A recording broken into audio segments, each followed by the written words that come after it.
Yeah. New class. Come on. Old It's school. for the Yeah. old school. Look. And how we Green living ass out there. twin. I got a plan, sorta.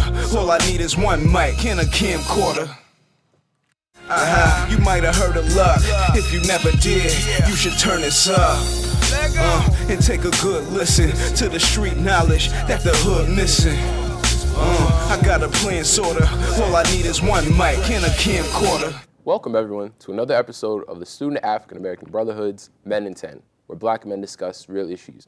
My name is Isaiah J. Karras, I'm Sergeant at Arms, and I'm joined today by two of my colleagues on my left.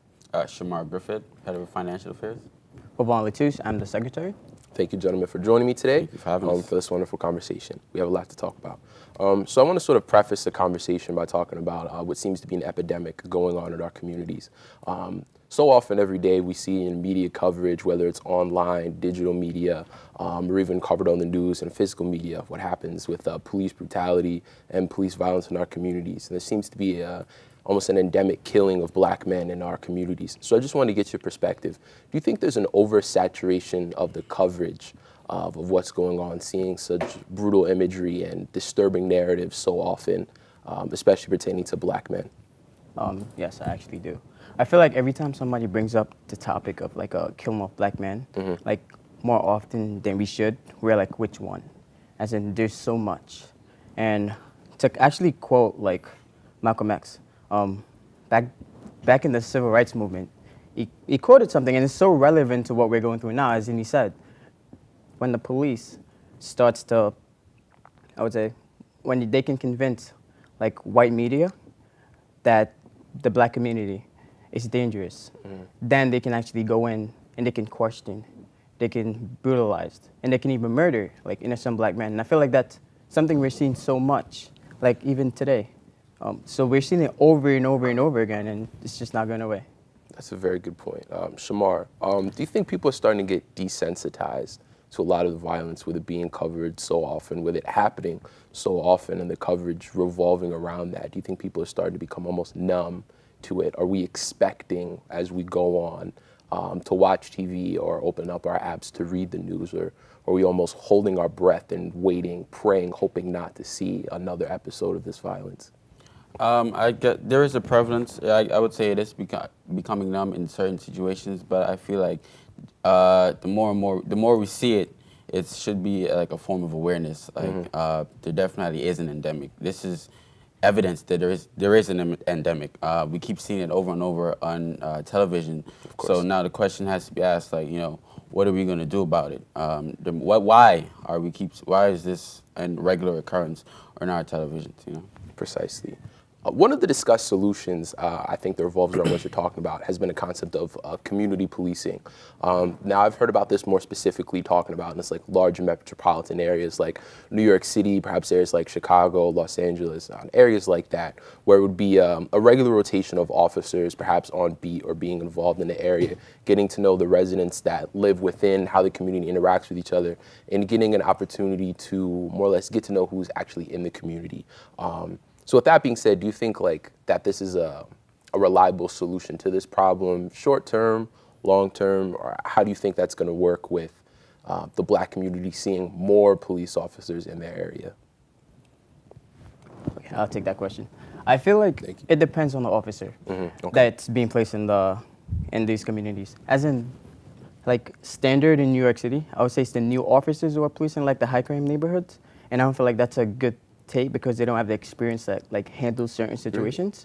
As in these officers like a year ago, they weren't even like in the police force, as in they have a 6 months training, and most of those trainings are not even based on like gun control or just like identifying like the real suspect. So I feel like it's more like on the officer and his personality itself and experience. So I feel like putting officers in like a high crime neighborhood, that's not a good take on like people there, because certain officers they don't feel safe around, as in they're more even, I wouldn't go to say it feel safer on drug dealers rather than officers, but that's just something in the neighborhood. Like, you're not gonna get hurt by somebody you don't mess with.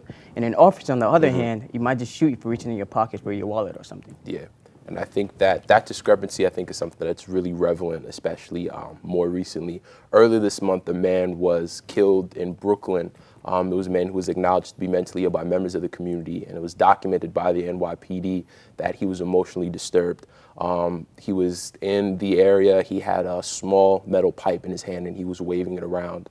And the officers believed he was using it in a manner that resembled a weapon. So he was shot 10 times and was pronounced dead at a local hospital. So with them having that knowledge of who's in the community, do you think like that changes the perspective on, does this even work? If officers are paying attention and documenting the information, is it working? I would say, as it relates to community policing, I would say it's a solution. I don't think it should be the solution. Okay. And for the most part, like the idea of itself, forcing officers to be more involved with the community, it makes sense to, just to get that connection and make them aware of what's in the community. Now back to the incident you were talking about earlier, where the young man was shot 10 times for holding, a metal pipe that was assumed to be a gun. I think that brings the question, like, how can cops, who've been around guns for however long, not know what a gun looks like? You understand what I'm saying? So I think that question needs to be asked. The training, so yeah. All right. I want to change the course of the conversation a little bit and start talking about another aspect of the law enforcement judicial process, and just ask you all both sort of an open-ended question. With there being so many documented discrepancies in the judicial process, as you might or may not know, Black men are more likely to be jailed while awaiting trial for the charges levied against them. And then Black men, on average, serve 10% longer sentences, with 35 of these averaging between 25 to 75 months.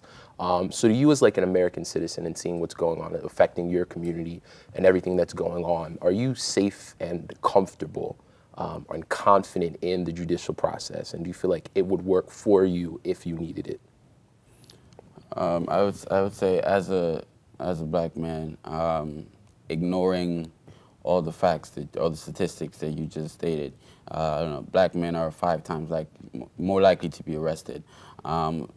It's hard to ignore all those facts and say I have complete faith in our judicial system, and more importantly, not necessarily just relating to Black men, but Black men being killed by police officers who were then, acquitted of their crimes. It's hard to say that I have faith in our justice system. It's definitely hard. I agree with Shamar. I actually have little to no faith in the judicial process, as in most of our prisons are actually used for profit. So just finding somebody with like a small crime is like a ticket for them to actually make money. Definitely. And going back to actually the officers, even the ones convicted, the number is just so little. And I feel like that has to do a lot in the police force as well. As in, just like Saab, the police force has this camaraderie brotherhood thing. So it's like you're always with your partner. You're supposed to like protect them, but I feel like that brotherhood is actually playing a bad role, as in a lot of officers are not not getting what they should because people are not like holding them accountable. Definitely. And just lastly, and this is another open-ended part, I think part of helping with this conversation is introducing a concept of how do we relay our experience as Black citizens to these officers? How do we get them to understand our humanity? How do we create that empathy and express that to them so that they see us, we're visible, and we can sort of get that respect back?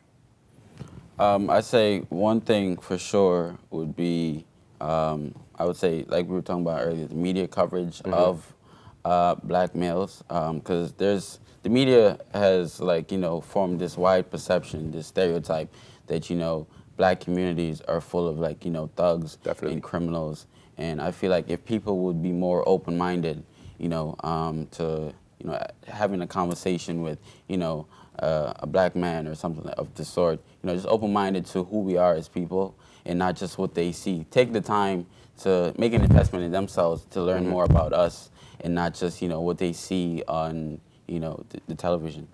Do you have any final thoughts, Ovan? Yes, I agree, and I also believe putting Black faces in those positions as well, as in those leadership positions in the police department or wherever, throughout this whole bureaucracy. I think that will help as well. Most definitely. All right, we thank you all for joining us today. Thank you for watching, And we'll see you next time. All I need is one mic and a camcorder.